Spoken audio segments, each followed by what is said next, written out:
Hello, everybody, and welcome to another episode of the Sensory Approach to Manual Therapy podcast. Today, my guest is Mark Johnson. He's a professor of pain and analgesia at the Director of Center of Pain Research at Leeds Beckett University in the UK.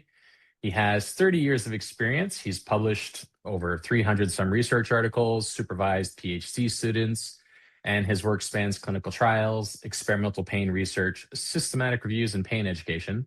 For me, one of the reasons I wanted to bring him on today is that he's also one of the more adventurous philosophical thinkers in pain science, which is very much why he's here today. So welcome, Mark.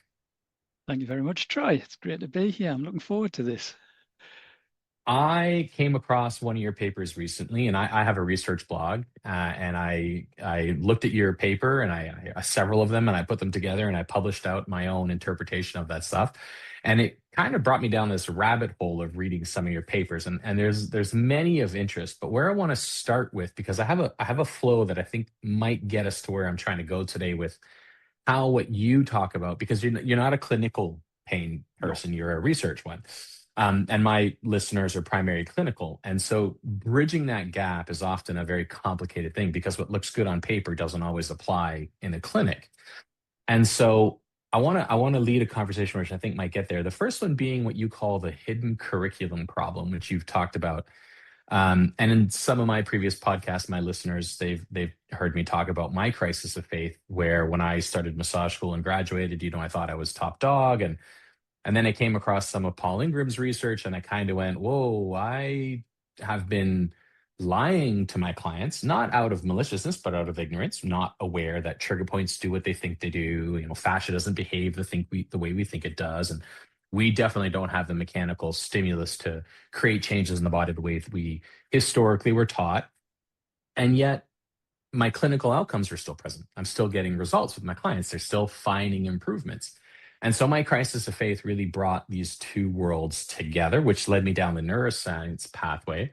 Um, but for you, you described something similar. This biomedical model and value seems to be almost overvalued.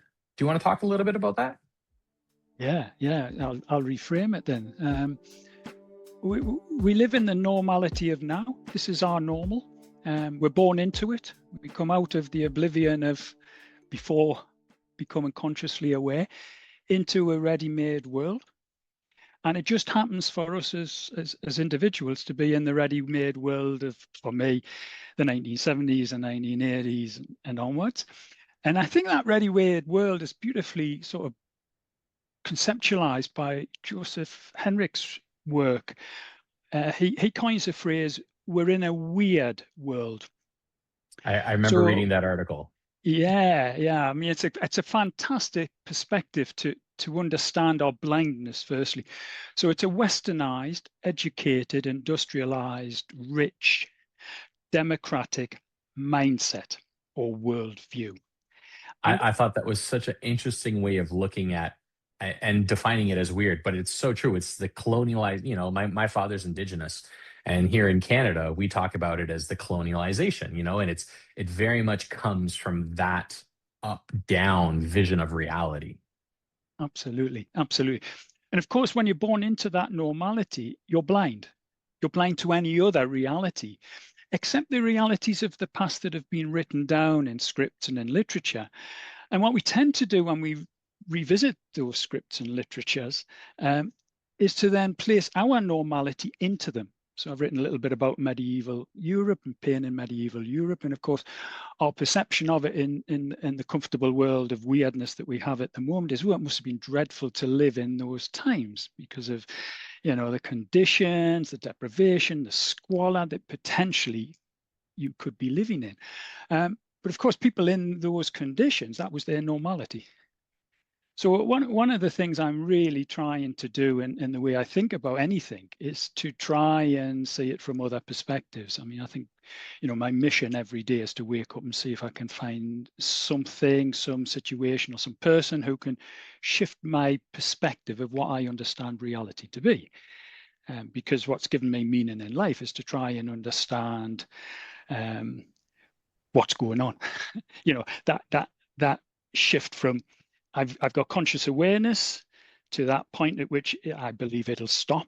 I don't believe in an afterlife. So I'm trying to make an understanding of, well, what is this all about? And of course, we get an opportunity every day to go back into that oblivion when we go to sleep. So on every day, we re-wake and connect with the outside world, which is ready-made, and our sense of self, which Is has a this the history. part? Is this where some of the papers where you talk about the emotional memory images, where you go into that Well, unconscious state, or is that separate? well, yeah. Well, it's part of a bigger picture of memory, first of all, that declarative memory. I mean, how does that happen? You know, I have a sense as I'm talking now in my mind's eye, I can quickly get some images, some visual images of my childhood. I've connected with a storyline that goes right the way back to the age of 3, 4, 5 years when I became Mark, the personhood of Mark. And so there's a whole load of things going on within our neuroscience, our physical material energy world that is unique to me and manifesting in my inner world. So I guess I'm trying to fathom how my inner world exists in relation to the tissue world that we all are in at the moment in our weird mindset.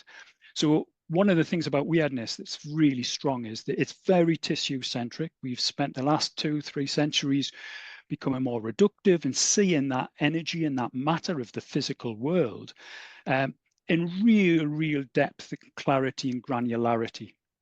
It's But that, almost one of those downsides to evidence-based practice and evidence-based research in medicine. And I talk about this in some of my classes where I try to like find a happy medium between the evidence-based reality of the importance of that in healthcare and yet the patient-centered approach where they seem to be at odds. And it seems to be one of those things, the further we go down that evidence-based, it has to be justifiable and quantifiable and has to be the least amount of secondary negative side effects for the most positive outcome. We seem to isolate our world more and more into the purely physiological and remove emotional, cognitive, and spiritual from it as an experience. And so I wonder if that's what you're like when we say the hidden curriculum. Are you explaining the weirdness almost as this experience of your teachers taught you the way they did based on their reality and you accepted it as reality because you were part of their world, their weirdness, and that's why you think of the human body and pain and science and philosophy and culture and sex and gender the way you do, and that had you grown up some other way, you would have had a different vision of reality. yes, to an extent, but I think in the modern world that we are, I don't want to use the word contaminating in a negative way, but weirdness is spreading everywhere. We're If you go influencing everybody's weirdness. Absolutely, you go into rural India, and villagers are medicalized into our weird narrative of now. Um, that is the way it is because And then that's our yet you go explanatory frame. into Europe, UK, or North America, and we're seeing the Easternized weirdness. I work in acupuncture clinic. Yeah, Like yeah, we're yeah. seeing the Easternized philosophy weird into our reality as well. Absolutely, absolutely. And I think what one of the things that I sort of push a little bit is in our modern weird world, are we actually sucking out what makes a human in our quest for trying to understand what a human is? And one of the things I'm really pushing at the moment is we need to re-inject humanness back into humans. And the way we do that is through relationships with other humans. And that involves things like reconnecting people into communities, reconnecting people into creativity, as opposed to pure scientific thinking, and reconnecting people into spirituality. I'm an atheist. I'm not religiously spiritual, but I have a lot of spirituality. I think of spirituality as it's more like a life force, as connecting with nature. Because one of the fascinating things I find is when I go in to talk to medics or I go in to talk to physiotherapists, I say, okay, so what are you actually working on? What is your material that you're working on? And they'll say, well, it's people. Okay, so what makes a human? What What is makes a people human? people? Absolutely being. And they often then get stuck because they've not Yeah. actually thought about it. In our curriculum, doesn't go through it. And it's the first thing we should do in any primary school, is to try and get our young children to understand what they are in relation to the bigger picture of the planet Earth and the vast universe in which it sits. Uh, and this is just fundamental, yet it's neglected. And I'm just staggered by that. It seems almost like in our quest for understanding, like when you reverse engineer, you take something apart to understand how it was done, and in the process of taking it apart, you try to get down to a finite definition of this is this part and this is this part and this is how they work together. And it makes it almost. I just published a book called Pain, the Other Four-Letter Word, and part of it is we talk about essentially, the reason you're experiencing pain today versus yesterday isn't because you did that extra bench press. It's not because you ran that extra 5 minutes. It's the totality of everything in your life plus that 5 minutes. It's the totality of everything in your life plus that extra deadlift. And so just the deadlift on your own probably would not have caused you pain. But the fact that everything else behind that deadlift is already present, that was excessive at this point. And often my wife is going through perimenopause right now. And just the other day, she was going like, why am I so tired today? And she's listing off all these reasons why she shouldn't be tired. And I'm like, yeah, but you're not listing off all the internal reasons of interoception, of biochemical changes, hormonal changes that we're not taking your blood draw right now and quantifying. And so it becomes this, you're not experiencing this because of the one thing you're thinking of. You're experiencing this because of everything conscious and unconscious, known and unknown, the temperature and the gravitational forces that it applies to the part of your brain that detects gravity. All of those are being stimulated at the same time, causing you to sit there and go, now I'm human. And it almost seems like in healthcare, like I, as an educator, as well as a clinician, and I'd like to think of myself slightly as a philosopher, I can understand the importance of bringing human nature back into science. But as an educator and researcher, my God, how horrible. Like it seems almost like insurmountable as a concept to say, let's take every known variable, which are unknown by their definition, and apply them to our understanding of human nature and how we can then give you this version of intervention, and this will be the predictable outcome. And that's where I'm sitting at the moment, because the book that's just gone into production is trying to take that forward. So there's a whole load of threads I can pull on that, Troy. It's fascinating. One of the things about weird thinking is that it is very much a reductive, analytical, objective, evidence-based approach. One of the things about our linguistic construction is that it's linear. So if you think of art, if you think of a picture, when you look at a picture, you see it holistically. It's got lots of little elements in, but if you try to describe it to somebody, you end up having to do it by taking little elements of it and putting them into a sequence, an ordered sequence. That causes blindness for us in the way that we then try to conceptualize and talk about and explain to others an understanding of anything. And Now that's a constraint. You talked about that in one of your papers where you talk about the importance of paying attention to, I think it was in the pain framework, where you talked about the past. Sorry, let me remember where is the past adversity influencing now. Yeah. And where you talk about how you talk about this in several papers, that the changing of metaphors, the pain framework. But for me, the one that I find the most interesting that ties into the past adversary influencing now was the warmongering language, because I find those two go so hand in hand. Yeah. I think those two, they're two separate papers, but to me they could be one single concept. The way we talk about pain is so confrontational. Absolutely. When pain is truly the best. Like I used to teach evolutionary biology, and one of the things we talk a lot about is, hey, your spinal column is thick because of pain. Like you stood up against gravity for the first time and you went, ouch, this hurts. And your bones densified over evolutionary time. And that's because of pain. So you might not like it, but it was really good for you, because look what you can do now. And guess why you don't brachiate anymore? Pain and brachiation would be bad for you nowadays because we don't have the structures to withstand it.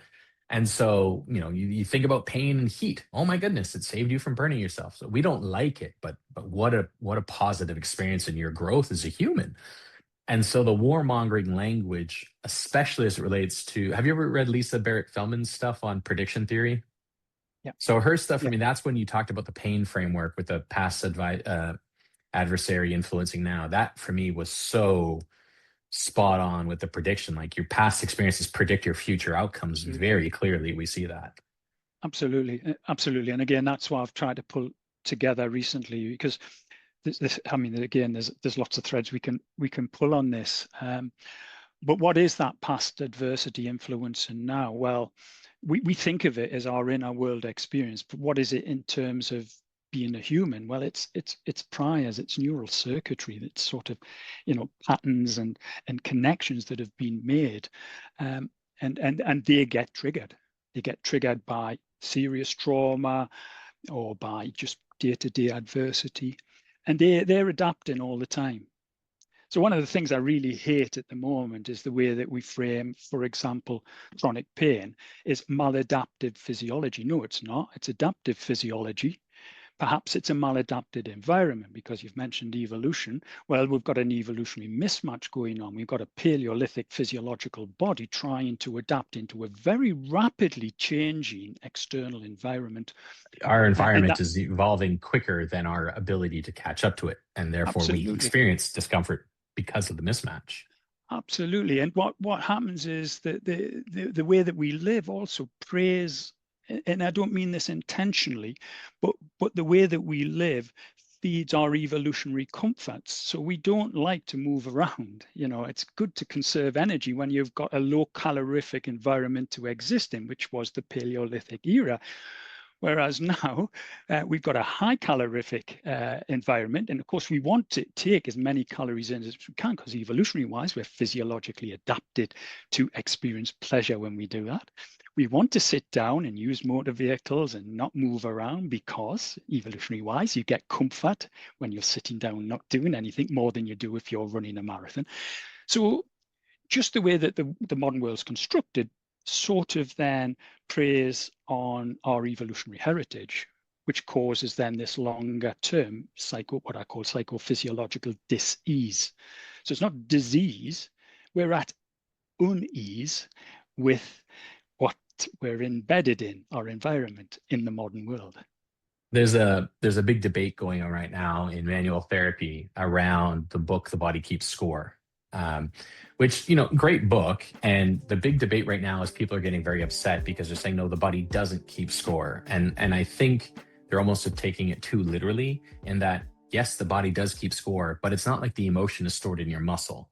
The emotion is still stored in the brain, but the brain's predicted response based on caloric efficiency and body budgeting is more likely to make that muscle create that response when certain triggers are influenced. Therefore, the body almost kind of keeps score, but it's because they separate the brain from the body. And I remember thinking one time when I taught, I was like, when was the brain ever not part of the body? The brain is, take the brain out of the body, you don't have much left going on, right? And so for me, it always seemed like the two, again, they seem like they're taking it so literally, not remembering that it's almost like a chain of events. We have this experience in our past that has rewired our understanding of reality, that creates a predictive behavior for threat and vigilance. And if it's repeated with repeated exposure, it becomes energy efficient to have a certain response to it, even if that response is maladaptive. Therefore, we get what we would consider a maladaptive response, but the body's doing exactly what it's trained to do: respond with the Absolutely. most energy efficient behavior due to calories. And maladaptive for what? I mean, that's a critical question as well. It's not maladaptive for protecting the integrity of tissue, which is what all of this is about. So it's not the body that's maladapted; it's the environment. Exactly. And I think that's the critical thing. Yeah, and I think also our language, we just can't help it, but we give, and this will be controversial, and I am getting more sort of courage to be saying this a bit more. But is If it pain helps, really the people who are going to argue with you probably don't listen to this podcast. And by good, the time they good. do, it'll be a little It'll while. be all right. Yeah. But I mean, I think what I've started to realize, and it's using what I call the integral perspective, which we can come back to if you want. There is an inner world experience that's private to me. And that inner world experience gives me thoughts, gives me sensations, gives me feelings and meanings. But I think in reality, those feelings and meanings are not part of the material energy physical domain. And if that is the case, they cannot have intrinsic causal power. They cannot feed in. And this really does tip people, because if they do exist as a force, we would detect them and they would be in the physical domain. Would increased heart rate and increased brain activity not be the physical domain? We're just not measuring them frequently Yeah, enough absolutely. to consider them accountable?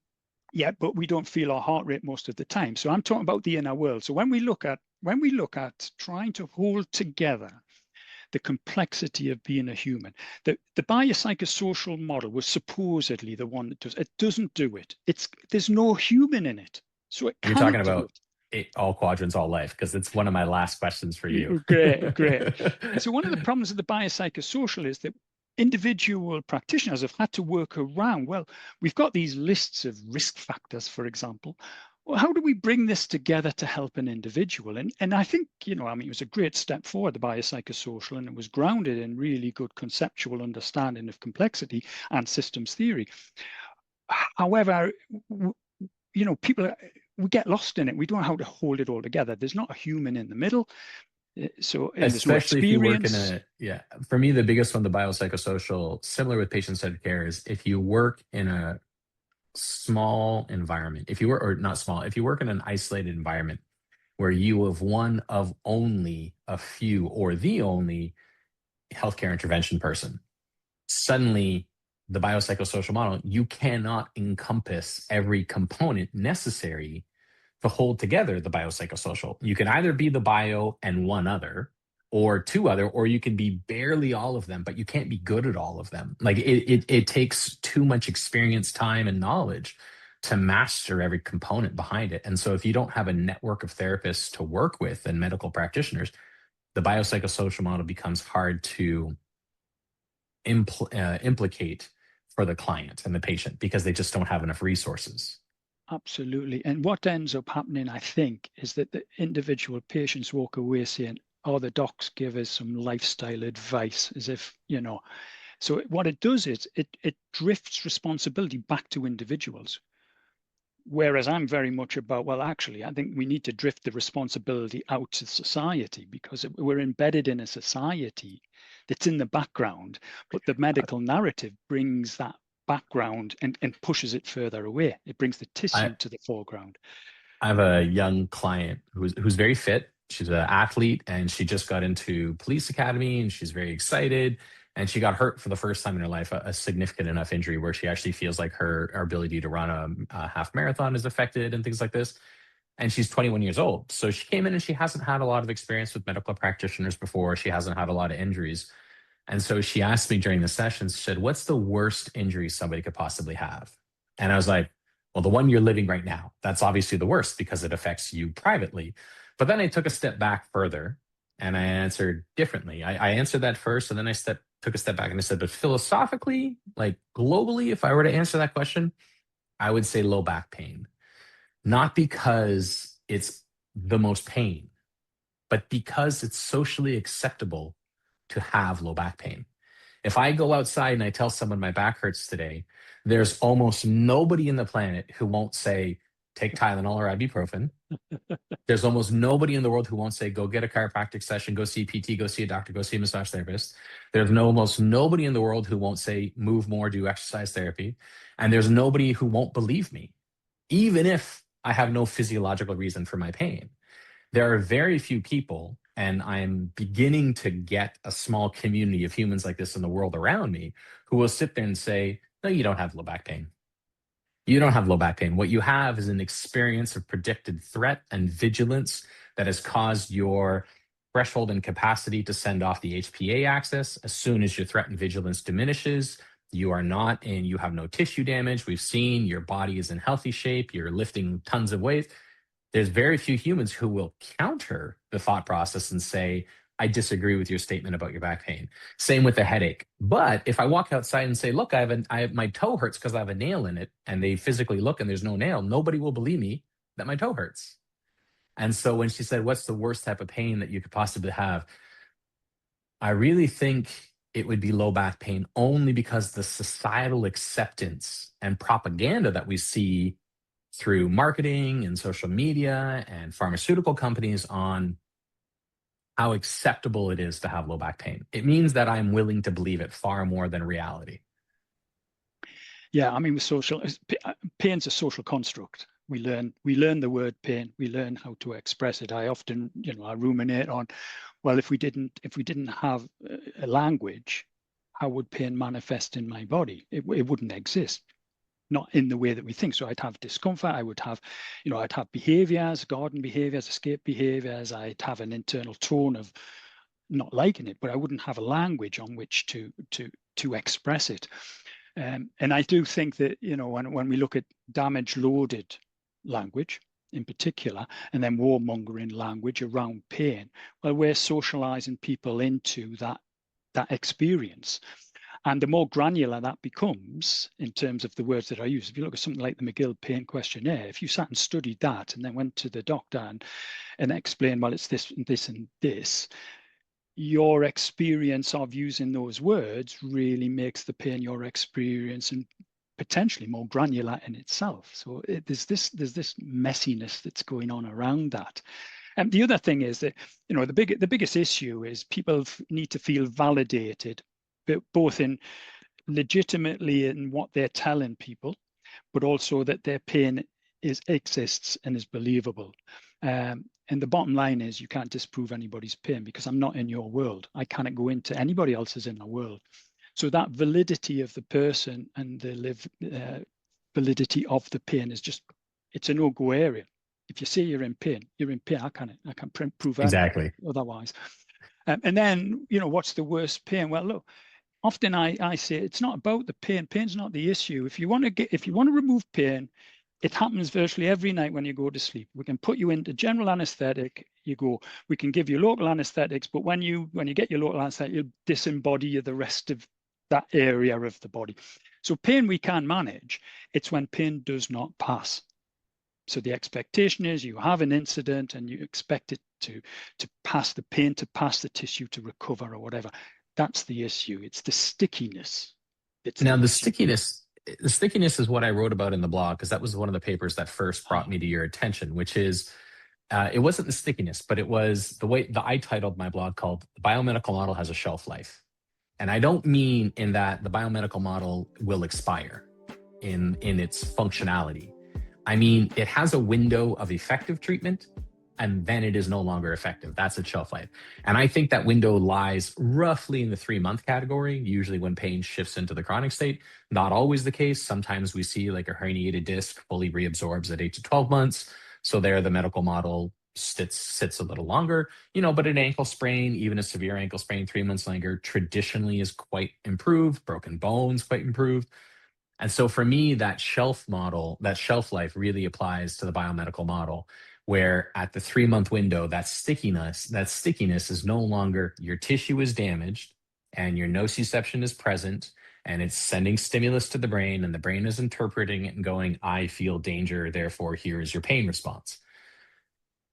3 months later, the tissue is healthy and recovered, and that's where we move into the central sensitization conceptualization and go, okay, now the brain is just stimulated because of past adversary influencing now effects. We see it in caloric efficiency. We see it in predictive mismatches. We see it in a lot of different things. And so when it comes to the shelf life of the biomedical model that we were just talking about, where do you see, how do we bring the biomedical understanding of healthcare into a modern understanding of pain science? Because that biomedical model is very much rooted in the 60s, pre-biopsychosocial, pre-AQAL, which we'll talk about later. How do we bring it into that understanding of, look, it applies when you've got a broken bone, but when the bone is healthy, it no longer applies, and yet we're still cutting out scar tissue and giving unnecessary surgeries and medication? So, I mean, let's get to basics. There's no pain without tissue. And end of story. There's no pain without activity in nociceptive apparatus. By definition, it has to be nociceptive apparatus that's active. Otherwise, you're not experiencing pain. You'll experience some touch, heat, something else. That's fundamental. So it's always necessary to have nociceptive apparatus in the tissue description of Funny pain. enough, that statement might have upset my listeners more than the other stuff you were saying earlier. Right.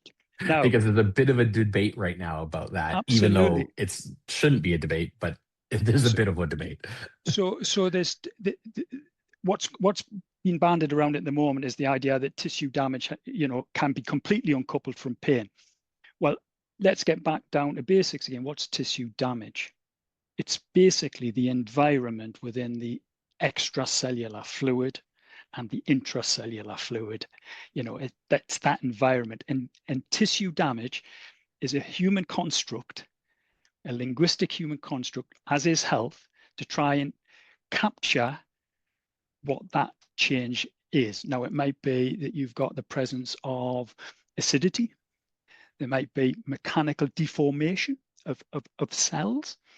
There's a whole raft of possibilities there.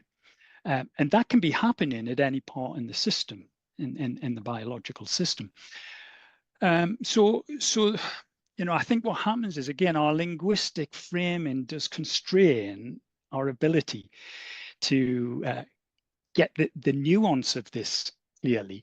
And then it also overgeneralizes so that we, and I've been guilty of doing it myself. I mean, I'm really trying much more carefully to get conceptual precision in the way that I write and I talk.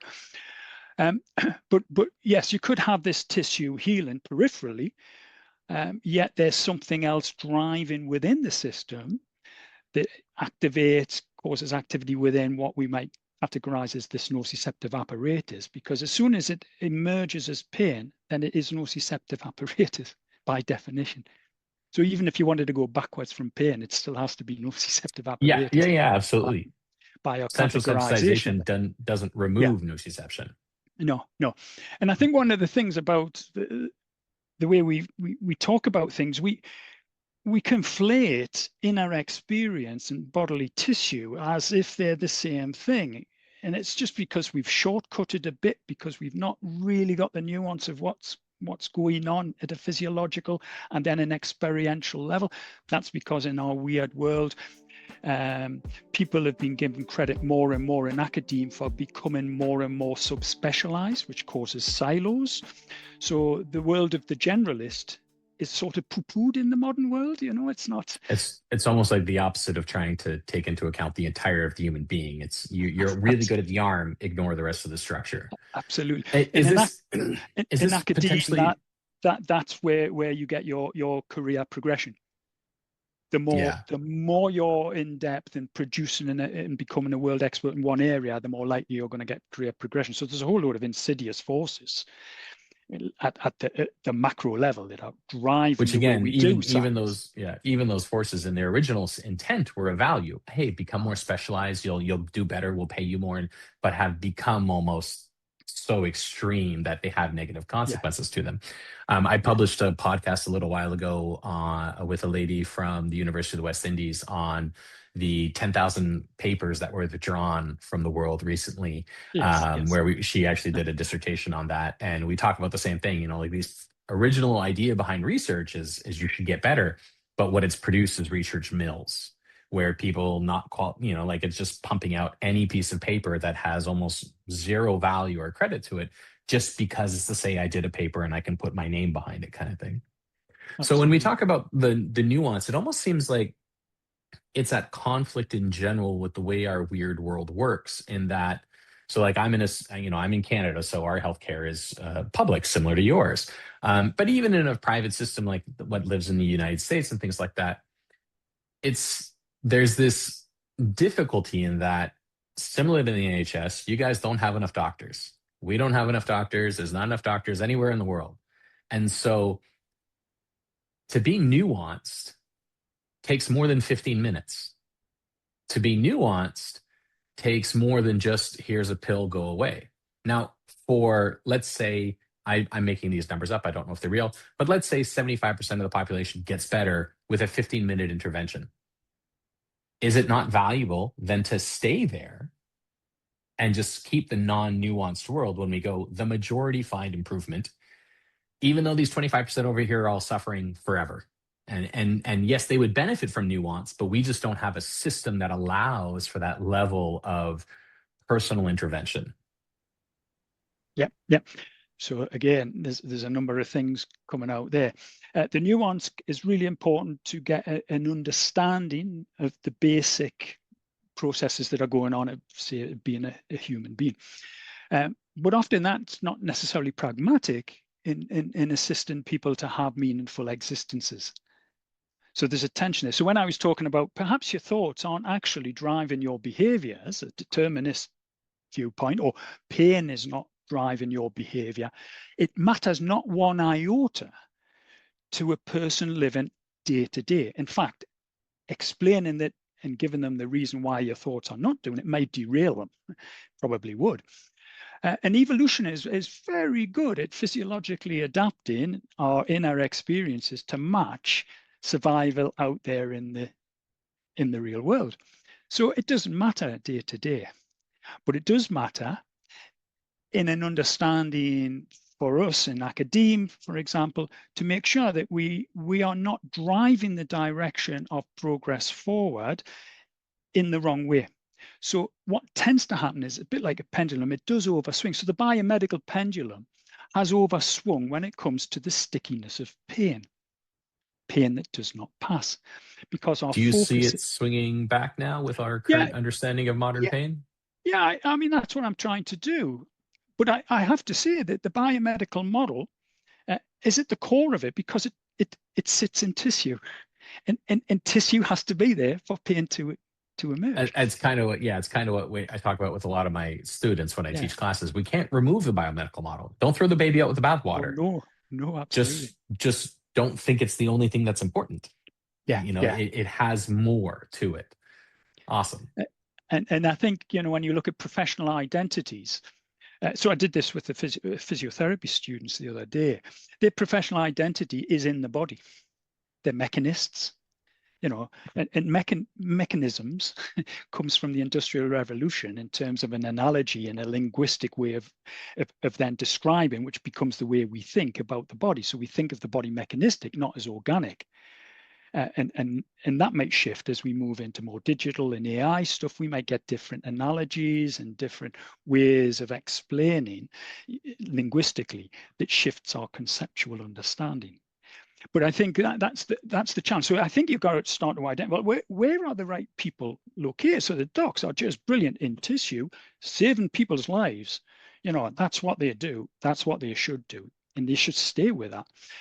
But interestingly, they have the big power within the system, and that dominates. So to the extent, and I'm not being critical, but I am just going to raise it as something to be aware of.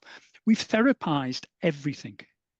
So we've got art therapy. I mean, art, just leave it. It's art. It doesn't need to be therapized. We've got art Music is therapy, music. Dance is music dance. therapy, and we've now got lifestyle medicine. We've even medicalized lifestyle. And that is the weirdness of now. And it's not that we're doing this intentionally in some sort of conspiracy. It just is the way that the motion of the way we are as humans progresses. I wonder if it's almost just the nature of understanding of evolution versus modern times and the advancement of technology. Like we talked about earlier, we can't adapt quickly enough evolutionary wise. It's going to take us tens of thousands of years to catch up to the fact that we have screens in front of us. They've only been around 75 to 100 years, right? And so it's going to take us so much longer. And so I wonder if like lifestyle coaching is simply a way of saying, look, No. go back to a bigger picture of what we are. Pete Holmes has this great comedic bit where he says, you think you're in the UK right now and you've got issues? Zoom out. You're on a rock floating through infinite nothingness. Like Absolutely. you think you got a problem? Zoom out and you'll see maybe it's a little bigger. So like our problems when we think in terms, and it's one of the things I talk about in my book is when in terms of evolution, it might actually be doing us a disservice to consistently try to avoid pain. Not me, it's helping me, but my children and their children and their children. If we go far enough through evolution, At what point am I doing my descendants a disservice by not allowing myself to experience pain and treat and teaching the next generation that it's bad to suffer, it's hard to be resilient? At what point is the evolutionary term going to go, oh, well, then we no longer need these protective mechanisms in place? Absolutely. People who don't experience pain don't live long. I mean, there is a genetic condition. It's called congenital insensitivity. They say insensitivity to pain. Well, you can't be insensitive to pain. Your Yeah, nociceptive system hasn't developed, so you're not able to detect harmful stimuli stimulus. into Yeah. the body. But their lives are not that. They're pleasant, but they're not long, and their physical condition can often be quite limited because they're Yeah. constantly breaking bones. They lose digits, and so So pain is a fundamental aspect of life. If you want to know that you're alive, pain is one of the best ways of feeling and being alive.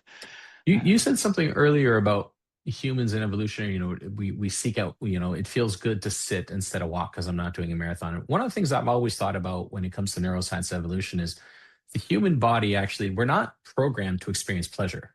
We're programmed to survive. The nervous system is not programmed for accuracy. It's programmed to react in an uncertain world. So there's no point of my experience that says, eat this thing, it's going to taste good. It's more, eat this thing, it's not poisonous and won't kill you and gives you calories. If it tastes good, hey, how cool is that? Added bonus. But we're not necessarily designed to sit there and go, oh, this feels good. We're designed to sit there and say, this doesn't feel dangerous. And it yeah, almost seems, again, it's one of those things that nuance matters at one point, because if it comes to me not moving enough, not lifting enough, a lot of the research coming out of the perimenopausal world right now is showing that women who lift 70% of their body weight stabilize a lot of the hormonal changes due to the amount of stimulus and osteoporosis, degeneration, and things like this. But lifting 70%, I mean, I'm 230 pounds. 70% of my body weight is a lot of weight for me to yeah, have to yeah, go in yeah, and do yeah, deadlifts with. It's yeah, definitely not pleasurable, but it almost seems to avoid other displeasure by feeling strong as I walk around in the world. yeah, yeah, yeah, yeah. And it's interesting because I think we've also got a narrative in the modern world of, well, everything becomes reductive. So exercise, it's exercise prescription. It's not even physical activity, it's not just movement. It has to be sort of taken into a medical narrative in some guises, not intentionally. It's all in good interest. Yeah, yeah. I mean, I always say people do it because you enjoy it, because you feel Yeah. like you So I get like pleasure I from like doing it. splitting wood, so I split wood. Yeah, Yeah. yeah, yeah, So yeah, absolutely. one of the things you talk about was so we've mentioned it several times today. We've already used the word chronic quite often. But I know you've talked about the word chronic in a really interesting way before, and you've correlated it to a nocebo, which I thought was really interesting as a concept, because it definitely goes back to the thing about like back pain is acceptable because society has accepted back pain. Using the term chronic seems, it's almost like using nowadays everybody says, oh, they're trauma dumping or PTSD. Everybody has trauma. Everybody has ADHD.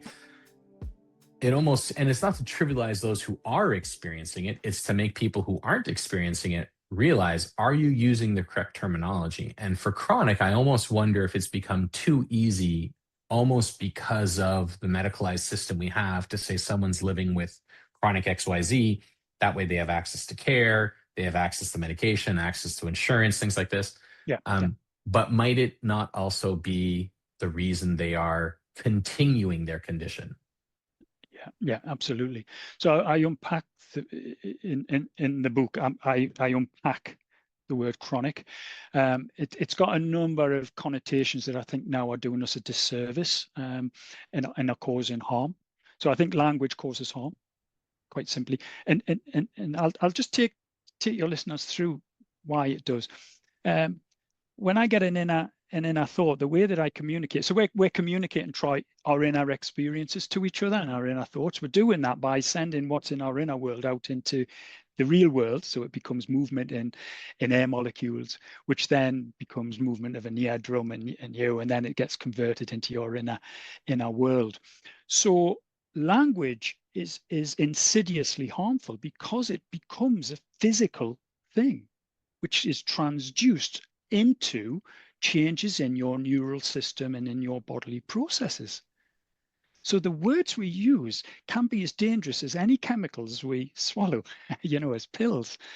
And I think that realization is really important.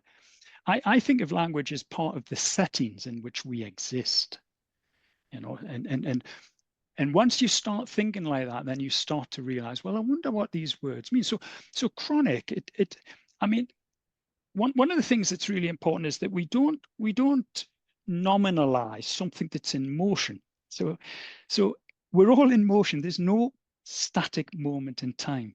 But when we say the word pain, we nominalize it. I think pain's an event. It's an ongoing thing. It comes and goes, and it's moving. But by using the word pain, we nominalize it in English so that it becomes a noun. And as soon as it becomes a noun, we start to treat it as if it's a thing. And as soon as it becomes a thing, we An can entity find it. Separate. There you go. And the hard twisty verse in the mind is to try and understand that pain is an inner experience. It is a subjective entity. It is not an objective physical entity, but they coexist. One isn't causing the other. It's just a different perspective of the same event, and that's hard. One of the things I use in my book, but also with a lot of my clients, because I still see clients every day. I've got clients this evening, is when they come in and they go, "I'm in pain," and I look at them, and their face is neutral and normal, and they're not wiggling in their seat, and they're not moving, and they're not grimacing.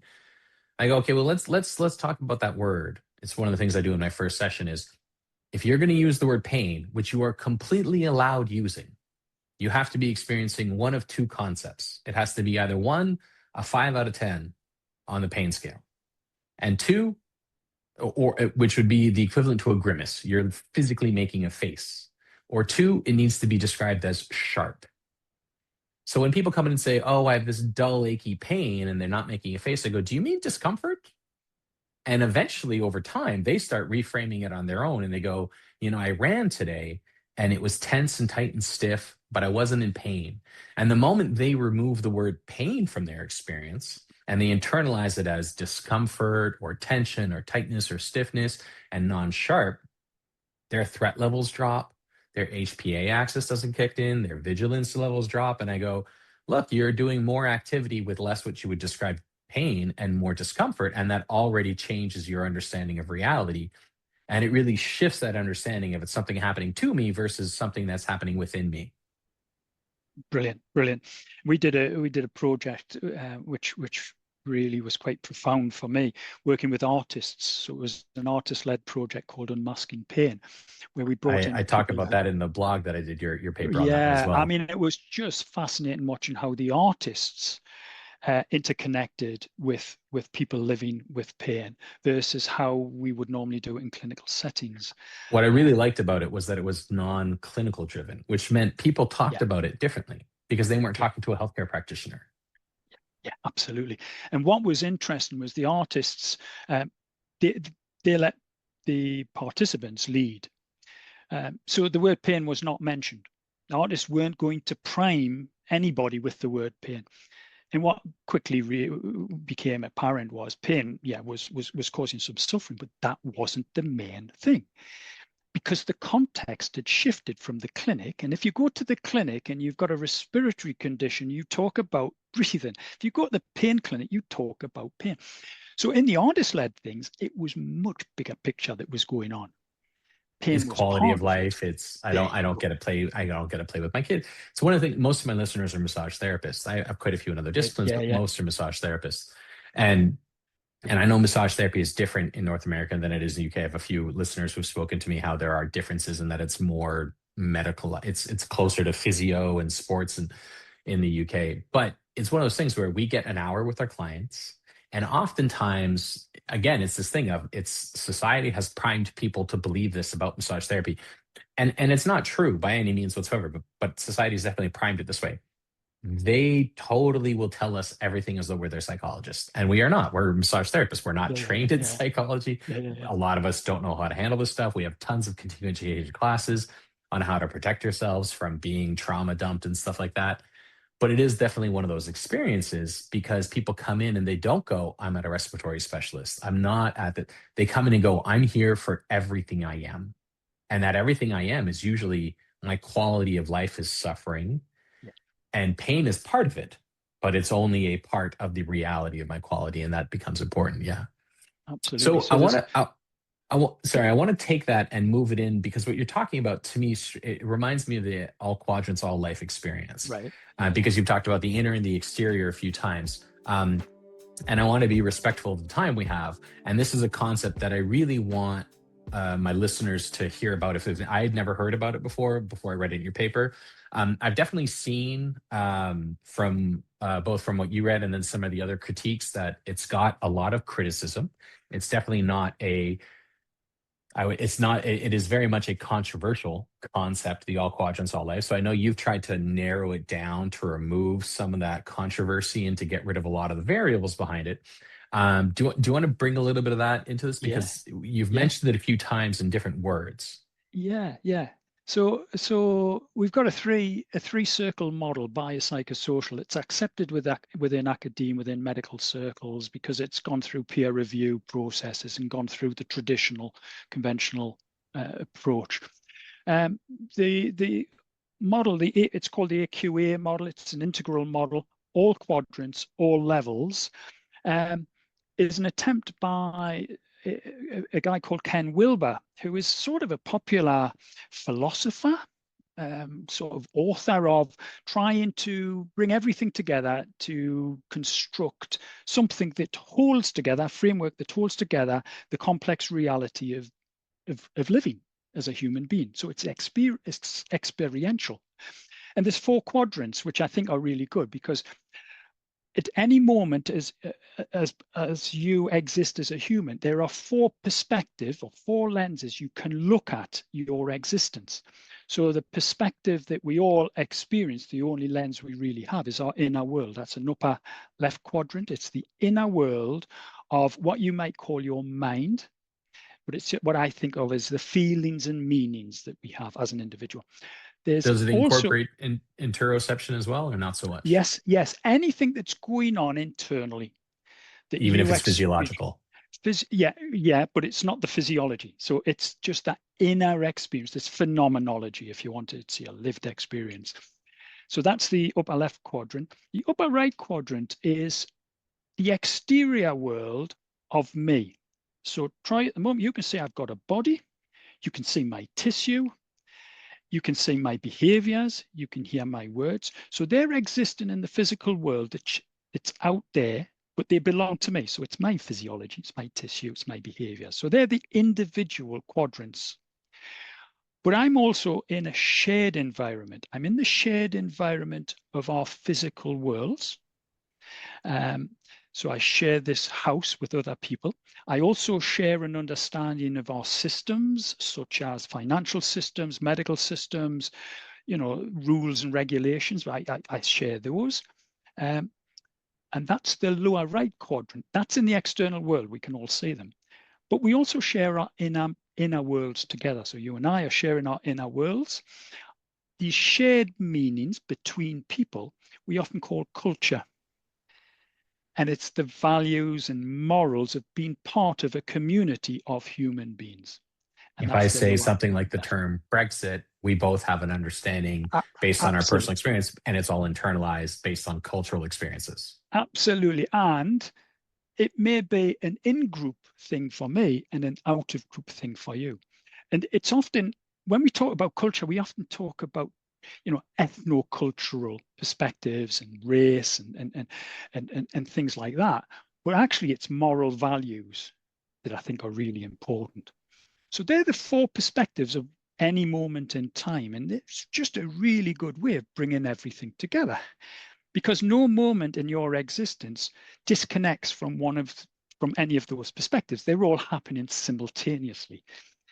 So you move from a three circle bio psychosocial listing to 4 views of a particular moment in time. For example, pain. So with pain, it would be my inner experience is pain, and I might have some thoughts that are associated with it. And that's the upper left quadrant. At the same time, my physiology is doing things. I might have behavioral things going on, like a grimace or some escape behavior. You will see that. You won't see my inner world, but you will see my exterior representation of that inner world. I might move around the environment. So I might go to a pain clinic. I might go into a healthcare system that you can also go into as well. That's in the lower right quadrant that we share. I might be in an environment that really promotes pain itself, a painogenic environment, or I might be in a really nice environment that's relaxed and it's soothing. So it's more what we call salutogenic. And then my pain might be accepted and legitimized in my household, but not in my clinic. So there's the lower left quadrant is looking at, well, what's the culture around pain? Is it accepted? Somebody says they've got lower back pain. Will that be something that a clinician will accept and validate or not? So there's 4 perspectives. Do you find that when those 4 worlds seem to be in accord, we seem to have a greater understanding of health in our own experience? Or is it even if discord is present, we still seem to have a state of generalized health? So that's the key. With those 4 perspectives, you can now look at each of these individual perspectives and say, are they aligned or not? So following on from those 4 quadrants, I've moved towards a salutogenic perspective on how we look at pain, which salutogenesis is the growth of health. So we live in a weird world of a pathogenic mindset. And again, by weird world, you mean capital weird. Yes. So from what we were talking about previously. Our westernized, educated, industrialized, rich, democratic mindsets are very much grounded in a pathogenic lens. We try to kill pathogens. This is where all the militaristic and warmongering language comes from. So we try to get fighting pain, battling through your pain, no gain. There you go. So that's a pathogenic mindset of how to manage things. And it works with pain to an extent. You know, if you remove some tissue, the pain might disappear in acute settings. And that would be the biomedical model for the first 3 months of intervention. There you go. But as you transition then to this pain that should pass has now become stuck and does not pass, then I think that model doesn't quite hold the power that it used to do.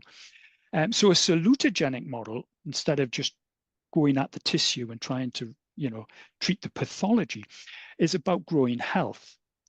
So how do you grow as a human being? And at the core of it is what we call a sense of coherence. So is your world coherent as you live it in a day-to-day existence? And in coherence, it really has 3 elements. Is it comprehensible?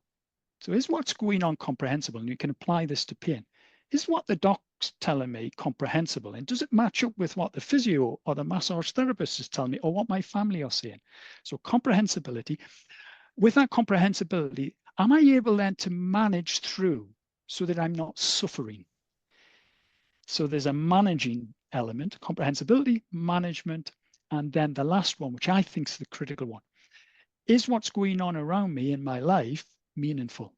So I can have pain, and I do have pain, and I have pain a lot because I'm a cyclist. I crash and I got terrible saddle sores, different story, but I still have a meaningful existence. And that coherence, sense of coherence for a person, I think is at the core of how we then move through this stickiness period. That's interesting. I'm going to have to reflect on that, because one of the things that I talk about on how to enhance our experience, and I apply this to a lot of different concepts, pain being one of them, but how I interact with my kids, how I interact with my partner and things like that, is essentially the concept of allostatic load, where if I surpass my threshold, we're going to have 3 likely responses in the beginning as I approach my capacity. And that's going to be brain fog, anxiety, and impatience. And those are 3 subtle alarms that say, hey, you're getting close to your limit. But most humans, most of us just say, well, I'm hungry. I have brain fog, so I'm going to have some coffee or a chocolate bar and I'll be fine. If I'm anxious, we'll just go when I'm done today or this project, I will be less anxious. Or most of us say, if I'm impatient, as soon as this person leaves my environment, I will be less impatient. As soon as I have time to concentrate on my work, I will be less impatient. And so we ignore those three like subtle warning signs that are internal because we have a hard time paying attention to the interoceptive self. And then the next warning sign is pain because the body says, oh, you didn't want to pay attention to the first three signs? I've got one that you won't ignore.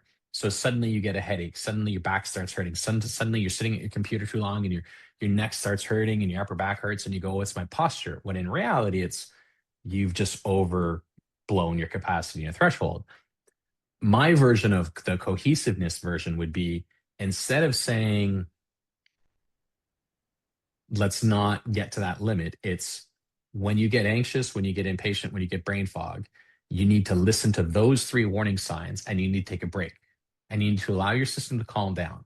And the moment you're calm, you need to go right back to that place of impatience, anxiety, and brain fog. And we would call it resilience training. And the more frequently you can stay there without surpassing the limit, the more likely you are to be able to increase your capacity to handle more stressors with less adverse effects. But it wouldn't be salutogenic necessarily because that seems soothing in nature. And this is the goal is to expand which resilience training involves not necessarily soothing behavior sometimes. The goal is a soothing outcome, but in the process, it's like riding your bike. I just did 100 miles on Friday on my trainer in my basement. Fantastic. We'll talk about cycling when we're done the podcast because I recognize your hat. And to get to be able to do 100 miles in under 4.5 hours took a lot of intense exercise that was non-soothing to do something that felt great in the process. But that's that resilience training. How would that fall into the AQAL, the all quadrants, all levels aspect of life to bring that cohesiveness together? Yeah, I mean, I think with a sense of coherence, the key is what we call general resistance resources. So where do you pull resources from each of those perspectives to then give you a coherent understanding of what's going on, and also resources that can help you manage what's going on? And that's the beauty of the model. It brings to the fore the upstream collective environment where we're not pulling resources from. So one of the things would be, pull in things that give you meaning in your life, which is usually connected back into communities of things that you enjoy doing, and shifting the language so it's not always a destructive, damage-loaded language, and that in itself then just gives you the ability to curiously explore, which is one of the things I can hear you doing all the time, with your clients, because that you cannot change it for them. They have to start to get a transformation through curious exploration themselves. And often you find people just have a light bulb moment, say, I've had enough of this. Well, it's what I tell a lot of we in the massage therapy world, we have a joke, and it's like, we always have that person at a party who says, oh, my back hurts, and you give them your card and they don't come and see you, and the next time you see them at the movie, they say the same thing, and I go, oh, I get it, you're not in enough pain. The moment you're in enough pain, you'll give me a phone call, right? And it's not just massage therapists, it's anybody who works in healthcare finds that is the moment you're in enough pain, you'll find a reason to go get an intervention. And that curiosity moment, it's interesting. That's what I teach a lot in my classes, which is to tell people, stop giving exercises to your clients. Ask your clients to make up an exercise. There's this great, it's such a well done ad from such a company that I'm not a big fan of, but Coca-Cola had this amazing ad for Christmas time where this grandfather can't bend and he starts going to see a doctor and he starts taking medicine. He bends his back a little by little and he gets physio, and then he's working out and he starts deadlifting, and then he's in his garage and he's lifting a weight, and it goes through a whole year. And at the end of the year, he lifts his grandchild up to put the star on top of the tree. There you go. And Yeah. it's like, make your client make up the exercise, and chances are they're going to make an exercise that they find curious, fun, feasible, and real, and it makes it enjoyable for them. So I Absolutely. want to Yeah. respect your time. So my last question would be, we've talked about a lot of philosophical stuff. I feel like we could have a few more podcasts talking about the Oh, philosophy of yeah. all this kind of stuff. Oh, wow. Yeah. Uh, my last question would be, as manual therapists, language reframing is already very valuable, and you've mentioned it several times. Removing warmongering language and things like this. What are some tricks that you would give to manual therapists who are working with clients? We can use the word pain if we want, but equally as present in people's experience is anxiety, stress, fatigue, depression. And like when we overdo our capacity in one of those terminologies, the response inside the brain is almost the same. One of them is painful, but the HPA axis engages just as much in anxiety as it does in pain. It's the manifestation is just a little different, but adrenaline is still the response, and cortisol spikes are still the responses. So for therapists who are dealing with clients like this all day long, what are some like key tricks that you can say, look, this is great in philosophy, but how do we apply it to the person in front of me in my clinic? Yeah.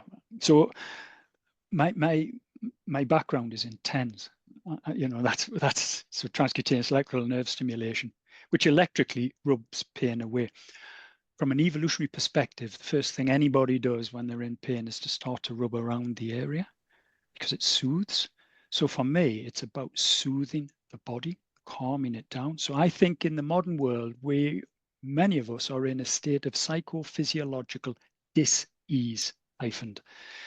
And the best way, because it's got a great evolutionary heritage, physiologically adapted to connect through touch with other humans. So if you asked me what was the one thing that you would say to the government to do in terms of interventions, I'd say give everybody a massage a few times a week. Well, my It doesn't listeners need are to going to be. love you. Well, absolutely, and I'm not saying that just because I'm on with you, Troy, but it is what I believe. It doesn't need to be electricity doing this. I mean, another human giving the body a good rub is absolutely brilliant. And instead of spending all the money on all the pills, why don't we just start doing that? And that's reconnecting also within social narratives, broader narratives, non-medicalized narratives. You mentioned acupuncture earlier. I worked a lot in Western medicine, acupuncture, and also traditional Chinese acupuncture. They're the same thing physiologically. All it changes is the narrative. And Yeah. actually, the traditional Chinese narrative is pretty good. It's metaphorical, and the medical one actually is still metaphorical. So Yep. yeah, I would say give everybody a massage. And if they said, well, what would you invest in terms of personnel in the health service? Say health coaches. You mentioned life Uh, coaches earlier. We've got a service in the UK called Rethinking Pain. It's one of the first ever that's done this. It's a community-based support for people living with long-term pain. And it's run by the voluntary community sector, not by the healthcare sector. It's funded by the healthcare sector, but it's got governance by clinicians. So there's a governance, but it's basically health coaching that goes on there. They do pain education, do a bit of pain science education, but we have modules that involve things like movement, creativity, storytelling, faith in pain. And it's for our diverse communities, predominantly a Pakistani community, which is the main minority ethnic group in this particular community. So it would be health coaches, and you guys can do that because a health coach connects all of these different narratives into a cohesive story, yeah. co-produced with the individual. The story coming out is pretty common. I think in 2024, in the fall issue of Pain magazine, there was an editorial done by an osteopath in the University College of London, and it talked essentially about researchers showing us that the number one thing for pain outside of PNE seems to be interdisciplinary approaches. Like Absolutely. that's it. Even if the approaches are disagreeing with each other and non-cohesive, we still see greater results if they are interdisciplinary, which was pretty cool. And then another podcast they did with Pavel Goldstein talked about brain-to-brain coupling through touch. And he was on as a guest because he did a great article. And it actually inspired an entire class that I teach called Touch is Communication. And Absolutely. it's essentially about using touch to stimulate C-tactile afferent nerve pathways, which we know are measurably stimulated at, Yep. 10 centimeters per second of movement, under 10 grams of pressure. And it's that soothing touch that you're talking about. That's all it does. And there's a University of Essex, there's a great professor there, PhD, Julia Peoria, who has got a PhD in ASMR studies. And her and I talk about, the soothing effect that ASMR responses seem to have on the brain with dopamine, oxytocin, serotonin, endorphins is Yeah. Yeah. mind-boggling. And it just makes us say more and more that soothing touch seems to have more valuable. And if you look at our evolutionary heritage, the great apes, they bonded by grooming, just I touch. think it's Dr. Brown who did a study on that. Yeah, yeah, and it's Robin Dunbar's work is really good around that. But what we've done as we've evolved, we now use our language to groom. And this goes back to the importance of language, So the because sticks and language is stones a may way break to my say, bones, yeah, but words never hurt me is no longer true. is no longer true. Absolutely, Troy. I Absolutely. love it. Yeah, yeah. Well, before we go, is there anything? I know you've mentioned a book several times. Do you want to promote any of your own material? You have an opportunity to. No, it's coming out in the new year. It's in production at the moment. I've tried to bring everything together in it, and probably made a complete mess of it, and it's probably unreadable, but I give it a go. I'll keep And my eyes open for it for sure. yeah, yeah, yeah. But no, I've thoroughly enjoyed this. It's been great fun. Yeah, Awesome. yeah. Thanks so much, No, Mark. no problem at all, Troy.